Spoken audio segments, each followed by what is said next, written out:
لیکن ایک رات جنات نے بغاوت کر دی، مہاکال کی لاش کبھی نہیں ملی۔ کہتے ہیں اس کی روح آج بھی قلعے میں بھٹکتی ہے، اور اماوس کی رات وہ جنات کو آزاد کرنے کی کوشش کرتا ہے۔ جنگل میں چیخیں گونجنے لگیں، قلعے کی کھڑکیوں میں روشنی جلنے لگی۔ پنڈت وشنو دت سمجھ گیا آج بندھن ٹوٹ جائیں گے۔ مندر کی گھنٹیاں پاگلوں کی طرح بجنے لگیں۔ جنتر منتر ناکام ہو گئے، دائرہ ٹوٹ گیا اور جن ہنسا۔ صبح جب سورج نکلا، جنگل خاموش تھا، مندر کھلا تھا، قلعہ پھر ویران۔ لیکن 5 میں سے کوئی واپس نہیں آیا۔ صرف مندر کی دیوار پر خون سے لکھا تھا، اماوس ختم نہیں ہوئی، وہ لوٹے گی۔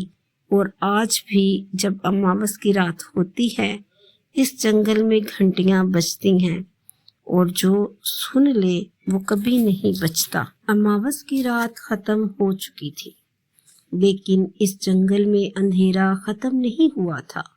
سورج نکلا ضرور تھا، مگر اس کی روشنی درختوں کی شاخوں سے نیچے نہیں اتر پا رہی تھی، جیسے جنگل نے روشنی کو قبول کرنے سے انکار کر دیا ہو۔ ہوا میں اب بھی جلتے ہوئے دیے، خون اور سڑے ہوئے پتھروں کی بو بسی ہوئی تھی۔ مندر کے صحن میں پنڈت وشنو دت کی لاش پڑی ہوئی تھی، آنکھیں کھلی ہوئی، منہ حیرت میں جمع ہوا، جیسے مرتے وقت اس نے کوئی ایسی چیز دیکھ لی ہو جسے انسانی آنکھ نے نہیں دیکھنی چاہیے تھی۔ گاؤں والے دور کھڑے تھے، کوئی قریب آنے کی ہمت نہیں کر رہا تھا۔ سب جانتے تھے یہ صرف شروعات تھی، کیونکہ جب کال بھیرو جیسے جن آزاد ہوں تو وہ ایک رات میں واپس نہیں سوتے۔ اسی دن شام ہوتے ہی جنگل کے اس حصے سے آوازیں آنے لگیں جہاں پرانا کالا قلعہ کھڑا تھا، وہ قلعہ جسے دیکھ کر دن میں بھی دل کانپ جاتا تھا۔ کہا جاتا تھا اس قلعے کی دیواریں انسانوں کی ہڈیوں سے بنی ہیں، اور اس کے تہہ خانے میں آج بھی تانترک مہاکال کی روح قید ہے۔ مہاکال، وہ جادوگر جس نے جنات کو غلام بنانے کی کوشش کی تھی۔ اسی شام ایک اور شخص جنگل میں داخل ہوا، اس کا نام تھا آصف۔ وہ ایک صحافی تھا، مگر صرف صحافی نہیں، اس کے والد برسوں پہلے اسی جنگل میں غائب ہو گئے تھے۔ جاتے جاتے انہوں نے بس ایک جملہ کہا تھا، اگر میں واپس نہ آؤں تو کالا قلعہ تلاش کرنا۔ آصف کے ہاتھ میں وہی پرانی ڈائری تھی جس کے صفحات پر جنتر منتر، عجیب نقش اور اماوس کی تاریخیں لکھی ہوئی تھیں۔ جیسے ہی وہ قلعے کے قریب پہنچا، قلعے کے دروازے خود بخود چرچرانے لگے۔ کر دروازہ کھلا اور اندر سے ٹھنڈی ہوا کا ایسا جھونکا آیا کہ آصف کے جسم پر کپ کپی دوڑ گئی۔ قلعے کے اندر اندھیرا تھا، مگر وہ عام اندھیرا نہیں تھا، وہ اندھیرا سانس لے رہا تھا۔ اچانک دیواروں سے آوازیں آنے لگیں، واپس چلا جا، یہاں انسانوں کی جگہ نہیں۔ آصف نے ڈائری کھولی اور ایک منتر پڑھا۔ اسی لمحے قلعے کے فرش پر خون کے نشان ابھرنے لگے، اور ان نشانوں کے بیچ ایک سایہ نمودار ہوا، لمبا، سیاہ اور سر پر بکھرے ہوئے بال۔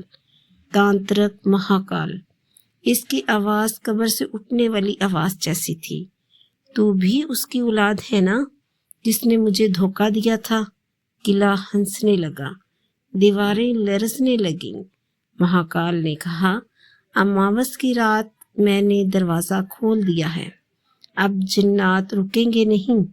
اسی لمحے جنگل کے اندر درجنوں آنکھیں جل اٹھیں، درختوں کے پیچھے سائے حرکت کرنے لگے، گھنٹیوں کی آواز پھر سنائی دی، مگر اس بار بندر سے نہیں، ہر طرف سے۔ آصف کو اچانک اپنے پیچھے سانس محسوس ہوئی۔ ایک عورت کی آواز آئی، ہم بھوکے ہیں۔ وہ پلٹا، وہاں کچھ نہیں تھا۔ پھر زمین سے ہاتھ نکلے، کالے جلے ہوئے ہاتھ۔ آصف چیخ اٹھا مگر آواز قلعے نے نگل لی۔ اچانک آسمان پر بادل چھا گئے، چاند دوبارہ چھپ گیا، اماوس واپس آ گئی تھی۔ مہاکال ہنسا، اب ہر رات ماوس ہے۔ اسی لمحے قلعے کے دروازے زور سے بند ہو گئے، دھڑام، اور دور مندر کی طرف سے ایک آواز آئی، کال بھیرو کی آواز، قربانی ابھی باقی ہے۔ اماوس کی رات واپس آ چکی تھی۔ اس بار چاند چھپا نہیں تھا، اس بار چاند ہی نہیں تھا۔ آسمان پر ایک سیاہ خلا پھیلا ہوا تھا، جیسے کسی نے رات کو پھاڑ کر اوپر تان دیا ہو۔ جنگل میں ہوا رک چکی تھی، درخت ساکت کھڑے تھے اور پرندے جیسے اس دنیا سے ہجرت کر چکے ہوں۔ کالا قلعہ پوری طرح جاگ چکا تھا، اس کی دیواروں سے سرخ روشنی رس رہی تھی، جیسے اندر بہت بڑا دل دھڑک رہا ہو۔ ہر دھڑکن کے ساتھ زمین لرزتی تھی اور مندر کی گھنٹیاں دور کہیں خود بخود بجنے لگتی تھیں، ٹن ٹن ٹن۔ یہ گھنٹیاں نہیں تھیں، یہ اعلان تھا۔ آصف قلعے کے فرش پر گرا ہوا تھا، اس کی سانسیں بے ترتیب تھیں، آنکھوں کے سامنے اب بھی وہی منظر گھوم رہا تھا، کال بھیرو اور تانترک مہاکال۔ اچانک اسے اپنے والد کی آواز سنائی دی، اٹھو آصف، اگر آج نہیں اٹھے تو پھر کوئی صبح نہیں ہوگی۔ آصف نے آنکھیں کھولیں، اس کے سامنے ایک بوڑھا شخص کھڑا تھا، سفید داڑھی، سادہ لباس، ہاتھ میں لکڑی کا عصا۔ یہ تھے مولانا عبدالحکیم، وہی بزرگ جن کا ذکر اس کے والد نے ڈائری میں کیا تھا۔ یہ جنگ صرف جن اور انسان کی نہیں۔ مولانا کی آواز بھاری مگر پرسکون تھی، یہ جنگ ایمان اور غرور کی ہے۔ اسی لمحے قلعے کی چھت پھٹ گئی، کالے دھوئیں کے بادلوں میں سے کال بھیرو نمودار ہوا۔ اس کی آنکھیں انگارے تھیں، اس کا قد آسمان کو چھو رہا تھا۔ تم پھر آ گئے، جن کی آواز گونجی۔ ہر بار کوئی نہ کوئی خدا کا نام لے کر آ جاتا ہے اور ہر بار سب ختم ہو جاتے ہیں۔ اسی وقت قلعے کی دیوار سے تانترک مہاکال نکلا، اس کا آدھا جسم جل چکا تھا، آدھے سائے میں ڈوبا ہوا تھا۔ یہ میرا وقت ہے، مہاکال چیخا، صدیوں کی قید کے بعد اب میں آزاد ہوں۔ مولانا عبدالحکیم نے آنکھیں بند کیں اور آہستہ آواز میں آیت پڑھنی شروع کی، بسم اللہ الرحمن الرحیم۔ جیسے ہی اللہ کا نام لیا گیا، ہوا چیخ اٹھی، جن پیچھے ہٹا، خاموش۔ کال بھیرو دھاڑا، یہ جگہ میری ہے۔ مولانا نے آنکھیں کھولیں، نہیں، وہ بولے، یہ زمین اللہ کی ہے اور تو صرف ایک نافرمان مخلوق۔ آیات تیز ہوتی گئیں، قلعے کی دیواروں پر راڑیں پڑنے لگیں، جنات کے سائے چیخنے لگے، مندر کی گھنٹیاں ٹوٹ گئیں۔ مہاکال نے جنتر منتر پڑھنا شروع کیا، خون، راکھ اور آگ کا دائرہ بن گیا۔ یہ کالا علم تھا اور یہ اپنی پوری طاقت پر تھا۔ آصف چیخ اٹھا، یہ سب میرے والد کی وجہ سے ہے نا؟ انہوں نے بھی یہاں آ کر کچھ غلط کیا تھا۔ مولانا نے بغیر مڑے کہا، ہاں، انہوں نے سچ جاننے کی قیمت ادا کی تھی۔ کال بھیرو آگے بڑھا، قربانی دو، آخری قربانی، اور اس کی نظر آصف پر جا ٹھہری۔ اسی لمحے مولانا نے زور سے کہا، آصف، اگر ڈر گیا تو سب ختم، اور اگر یقین رکھا تو اماوس یہیں دفن ہو جائے گی۔ آصف نے کانپتے ہاتھوں سے اپنے گلے میں لٹکتی تسبیح پکڑی، وہی تسبیح جو اس کے والد نے دی تھی۔ اس نے آنکھیں بند کیں، یا اللہ، یہ ایک لفظ نہیں تھا، یہ ایک چوٹ تھی۔ زمین پھٹ گئی، قلعہ چیخنے لگا، کال بھیرو پیچھے ہٹا، اس کے جسم سے دھواں اٹھنے لگا۔ مہاکال چلایا، نہیں، میں نے صدیوں انتظار کیا ہے۔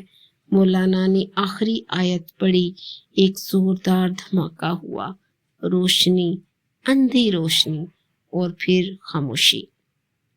صبح ہوئی، جنگل ویسا ہی تھا، مگر اب ہوا چل رہی تھی۔ قلعہ زمین میں دھنس چکا تھا، مندر کی جگہ صرف ملبہ تھا۔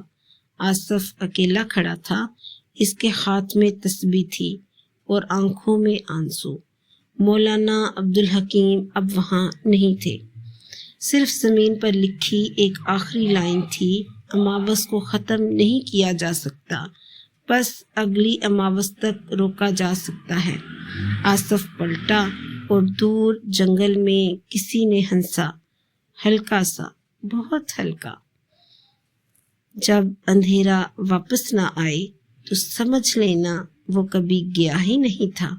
جنگل میں خاموشی واپس آ گئی تھی، لیکن یہ وہ خاموشی نہیں تھی جو سکون دیتی ہے۔